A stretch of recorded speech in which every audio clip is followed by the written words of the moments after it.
Hi viewers, welcome to our channel. Present మనతో పాటు దామ బాలాజీ గారు సీనియర్ జర్నలిస్ట్ ఉన్నారు. వారితో ఒకసారి మాట్లాడదాం. నమస్కారం సార్.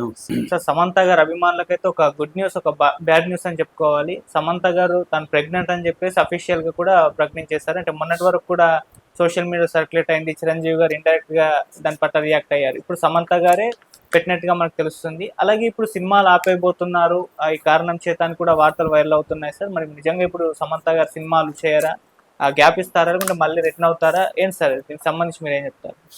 సమంత మా ఇంటి బంగారం సినిమా పెద్ద హిట్ అయింది. దాదాపు 50 కోట్ల క్లబ్బులే కదా ఆల్రెడీ వెళ్ళిపోయింది. అది బడ్జెటే 35 కోట్లు కాబట్టి మంచి ప్రాఫిట్లో నడుస్తుంది సినిమా. ఇప్పటికి కూడా బాగుపోతుంది. జలుబు తలనొప్పి ఒళ్ళు నొప్పుల నుంచి ఉపశమనం శాస్త్రీవాం. జలుబు తలనొప్పి ఒళ్ళు నొప్పుల నుండి ఉపశమనం శాస్త్రీబామ్ ఇప్పుడు ₹5 ప్యాక్ లో కూడా. ముఖ్యంగా ఫ్యామిలీ ఆడియన్స్కి అది బాగా కనెక్ట్ అయిపోయింది. అందువల్ల ఫ్యామిలీ ఆడియన్స్ అంతా కూడా ఫ్యామిలీ ఆడియన్స్ విమెన్ ఎక్కువగా చూస్తున్నారు ఆ సినిమాని. ఎందుకంటే విమెన్ ఎంపవర్మెంట్ మీద ఉండడం, కుటుంబంలో మహాలక్ష్మి కాకుండా దుర్గా, కనకదుర్గ లేకపోతే కాళీ కూడా ఉండొచ్చు అన్న యాంగిల్ని బాగా అట్రాక్ట్ చేసింది జనాలకి. అట్లాగే సమంత పెర్ఫార్మెన్స్ కూడా చీరకట్లో ఉండి వంటింట్లో ఉండే వస్తువులతోనే ఆయుధాలుగా చేసుకొని ఫైట్ చేయడం, ఇవన్నీ కూడా కొంత డిఫరెంట్గా అనిపించింది జనాలకి. సో అలాగా ఆ సినిమా పెద్ద హిట్ అయింది. దాంతో మొన్న ఒక రోజు ఆమె బేబీ బంప్ అంటారు, బేబీ బంప్ కనబడిన ఫోటోలు బయటికి రావడంతోనే సమంత ప్రెగ్నెంట్గా ఉందా అన్న క్యూరియాసిటీ జనాలు వచ్చింది. దాని తర్వాత చిరంజీవి ఇంటికి వెళ్ళడం, చిరంజీవి దాదాపు 1 అవర్ ఈ టీంతో స్పెండ్ చేయడం, ఆ తర్వాత చిరంజీవి ఒక ట్వీట్ చేయడం, ఆ ట్వీట్లో కూడా వీళ్ళు కొత్త ఇది ఆహ్వానిస్తున్నారు అది ఇది అని చెప్పడం, అంటే ఇండైరెక్ట్గా ఈమె ప్రెగ్నెంట్ అని చెప్పేశాడు చిరంజీవి. దాంతో ఇప్పుడు ఆమెకు కూడా డైరెక్ట్గా చెప్పక తప్పలేదు.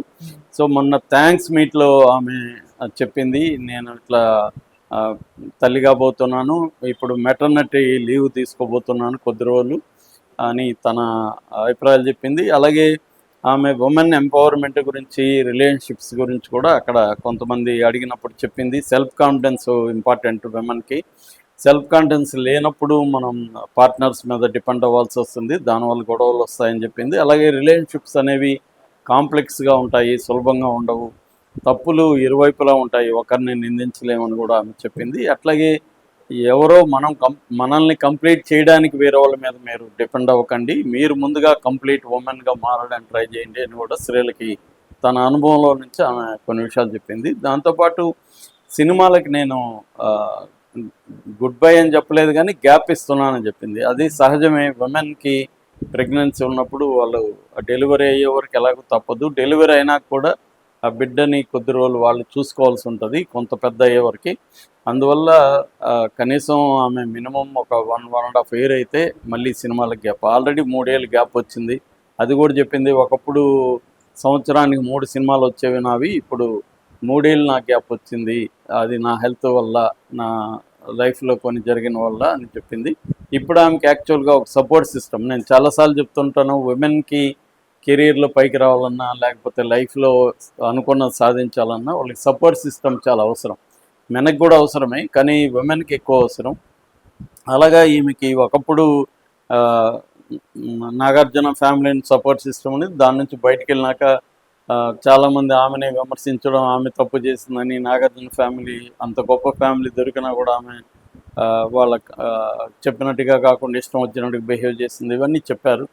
వాటన్నిటిని తట్టుకుంది. పైగా ఆమెకి చిన్నప్పటి నుంచి కూడా హెల్త్ ఇష్యూస్ ఉన్నాయి. ఆమెకి డయాబెటిక్ చిన్నప్పుడే ఉంది, దాని తర్వాత స్కిన్ ప్రాబ్లమ్స్ ఉన్నాయి, వీటన్ని మయోసైటిస్ అనే ఒక వ్యాధి వచ్చింది. ఇవన్నీ వల్ల ఆమె కొంత ఇబ్బందులు పడింది. అయితే అది ఆమెకి మళ్ళీ ఒక కొత్త రాజు నెడుమూరు రూపంలో మళ్ళీ పెళ్లి చేసుకోవడం, దాంతో రాజు నెడుమూరికి ఆల్రెడీ సక్సెస్ఫుల్ డైరెక్టర్ ఆయన. సో దానివల్ల ఆయనకి ఆల్రెడీ మంచి సపోర్ట్ సిస్టమ్ ఉంది.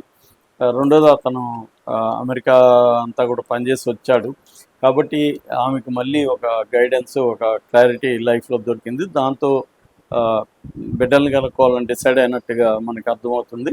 ఎందుకంటే రాజు నెడుమూరికి ఫస్ట్ వైఫ్ తో విడిపోయారు, ఫస్ట్ వైఫ్కి పిల్లలు లేరు, రాజు నెడుమూరికి కూడా పిల్లలు లేరు.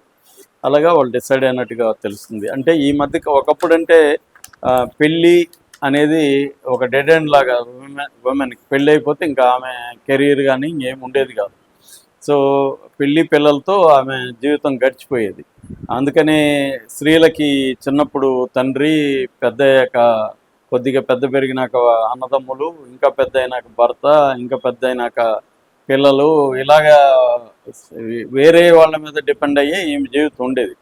కానీ ఇవాళ మారింది. ఇవాళ సినిమా రంగంలో కూడా చాలామంది మనకి పెళ్ళైనాక కూడా కంటిన్యూ చేస్తున్నారు. ఫర్ ఎగ్జాంపుల్ కరీనా కపూర్ కానీ, ఐశ్వర్య కానీ, కాజోల్ కానీ, దీపికా పదుకొనే కానీ, నయనతార కానీ, ఆలియా భట్, రాణి ముఖర్జీ, మాధురి దీక్షిత్, జ్యోతిక, మీనా, సిమ్రాను, రమ్యకృష్ణ, కాజల్ అగర్వాల్, వీళ్ళందరికీ పెళ్ళైన పిల్లలైన వీళ్ళందరూ కూడా సినిమాల్లో మళ్ళీ కంటిన్యూ చేస్తూనే ఉన్నారు. అలాగే ఈ అమ్మాయి కూడా నేను అనుకోవడం 1.5 year గ్యాప్ ఇచ్చి మళ్ళీ సినిమాల్లోకి వచ్చే అవకాశం ఉంది. ఇప్పుడు లేటెస్ట్ ఎగ్జాంపుల్ అయితే నయనతార అని చెప్పొచ్చు. కాకపోతే ఆమె పిల్లల్ని ఆమె కనుక్కోలేదు, ఆమె సరోగేసి ద్వారా తీసుకుంది. కానీ ఈమె కాజల్ మాత్రం ఆమె కనుక్కుంటున్నది. సో అయినప్పటికీ కూడా ఒక 1.5 year తర్వాత ఎట్లాగైతే పిల్లల్ని కూడా తీసుకొని నయనతార షూటింగ్ స్పాట్లో పెట్టుకొని చేస్తున్నారు. ఇప్పుడు ఏంటంటే అన్ని సిస్టమ్స్ ఎవాల్వ్ అయినాయి. పిల్లలకి కేర్ టేకర్లను పెట్టుకుంటారు, 2-3 పెట్టుకుంటారు, వాళ్ళకి కావాల్సిన మెడికల్ దగ్గర నుంచి అన్నీ రెడీ చేసుకుంటారు. ఎట్లాగో సినిమా రంగంలో ఏంటంటే ఇవన్నీ కూడా ప్రొడ్యూసర్లే షూటింగ్ ఉన్న రోజులు వీళ్ళే టేక్ కేర్ కూడా చేస్తుంటారు. కాబట్టి ఇబ్బంది లేదు. ఇబ్బంది ఎక్కడ వస్తుందంటే మైండ్ సెట్లో. ఇంతకుముందు భర్తలు కానీ ఫ్యామిలీ కానీ పెళ్ళి అయినాక యాక్టింగ్ వద్దని చెప్పేవాళ్ళు. ఇప్పుడు అది పోయింది. మగవాళ్ళల్లో కూడా మార్పులు వచ్చింది. ఇది కేవలం సినిమా రంగంలోనే కాదు, అన్ని రంగాల్లో కూడా ఈ మార్పులు మనకు కనబడుతుంది. యాక్చువల్గా ఈ సందర్భంగా ఏంటంటే behold the Leviathan the unusual rise of modern India అని ఒక మధ్య బుక్ వచ్చింది. అందులో సౌరవ్ ముఖర్జీ, నందిత రాజహంస అని ఇద్దరు రాశారనమాట ఈ బుక్. ఈ బుక్లో ఏంటంటే వన్ ఆఫ్ ద థీమ్స్ అంటే ఈ 10 ఏళ్లలో ఇండియా మోడర్న్గా ఎలా అభివృద్ధి అయింది, ఏ థీమ్స్, అందులో ఒకటి సౌత్ ఇండియా ఎలా డామినేట్గా ముందుకు వచ్చింది అనేది ఒకటైతే, ఇంకొక సపరేట్ చాప్టర్ ఉమెన్ ఈ 10 ఏళ్లలో ఏ స్థాయిలో ముందుకు వచ్చారనేది దాంట్లో ఉందన్నమాట. అందులో చూసినప్పుడు వ్యాపారంలో అంటే స్టార్టప్స్ కానీ లేకపోతే బిజినెసెస్, ఉమెన్ రన్నింగ్ బిజినెస్లు అనేవి ఇవాళ దేశంలో 1,57,00,000 ఉన్నాయన్నమాట వ్యాపారాలు. అంటే స్త్రీలే నడిపిస్తున్న వ్యాపారాలు 1,57,00,000 ఉన్నాయి. ఇవి త్వరలోనే 3 కోట్లకు చేరుకుంటుంది. అంటే టోటల్ ఎంటర్ప్రైజెస్లో 22% ఉమెన్ నడిపిస్తున్నారు. అలాగే బ్యాంక్ అకౌంట్లలో డిపాజిట్లు ఎక్కువ ఉండేది ఉమెన్కే, మగవాళ్ళ కంటే కూడా స్త్రీలకే ఎక్కువ ఉన్నాయి. అలాగే Tier 3, Tier 4 టౌన్స్లో నుంచి కూడా విమెన్ రంగంలోకి వస్తున్నారు. ఎడ్యుకేషన్లో కూడా CBSE దగ్గర నుంచి 10th, ఇంటర్ మొత్తంలో కూడా మేల్ని డామినేట్ చేస్తున్నారు ఉమెన్. అంటే ప్రిడామినెంట్గా ఉమెన్ అన్ని రంగాల్లో ముందుకు వస్తున్నారు. వాళ్ళకి ఇంతకుముందు ఏంటంటే చైల్డ్ బేరింగ్ అనేది పెద్ద హర్డిల్గా ఉండేది. ప్రెగ్నెంట్ అవ్వడం, పిల్లల పెంపకం అనేది వాళ్ళ మీద బర్డన్ ఉండేది. ఇవాళ రకరకాల సిస్టమ్స్ వచ్చేసాయి. మామూలు మిడిల్ క్లాస్ వాళ్ళు కూడా కేర్ టేకర్లను పెట్టుకుంటున్నారు, CCTVలను పెట్టుకుంటున్నారు. తల్లులే పిల్లల్ని పోషించాలన్న కాన్సెప్ట్ పోయేసింది. ఇప్పుడు నీకు డబ్బుంటే దానికి స్పెషలైజ్డ్ కేర్ తీసుకునే చైల్డ్ కేర్లో స్పెషలిస్టులు వచ్చేసారు. వాళ్ళకి నువ్వు డబ్బులు ఇచ్చి నువ్వు వాళ్ళని గైడ్ చేసుకుంటుంటే చాలు. వాళ్ళ ప్రైవసీ కూడా 24 hours కెమెరాలు ఉంటున్నాయి. వాళ్ళు ఎలా బిడ్డలను చూస్తున్నారో వీళ్ళు ఫోన్లలో ఎప్పటికప్పుడు చెక్ చేసుకోవచ్చు. ఏదైనా వాళ్ళు ఏమన్నా రఫ్గా డీల్ చేస్తే ఇమీడియట్గా వీళ్ళకి తెలిసిపోతుంది. అలాగే టెక్నాలజీ సిస్టమ్స్ డెవలప్ అవడం, వీటన్నిటి వల్ల ఏమిందంటే ఉమెన్ అన్ని రంగాల్లో కూడా ఇవాళ డామినేట్గా ఉన్నారు. అందుకనే మనకి సినిమా రంగంలో కూడా ఎందుకు సమంత గురించి ఎక్కువ చెప్పుకున్నామంటే Samantha symbol of so many things.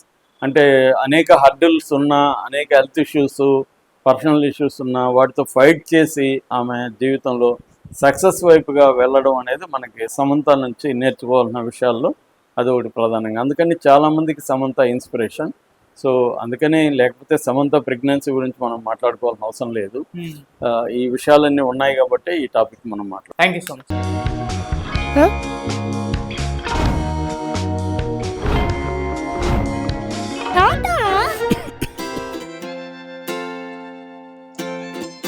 జలుబు, తలనొప్పి, నడుము నొప్పి, మోకాళ్ళ నొప్పులు లాంటి లక్షణాల నుండి ఉపశమనానికి Shastri balm, trusted by millions since 1992.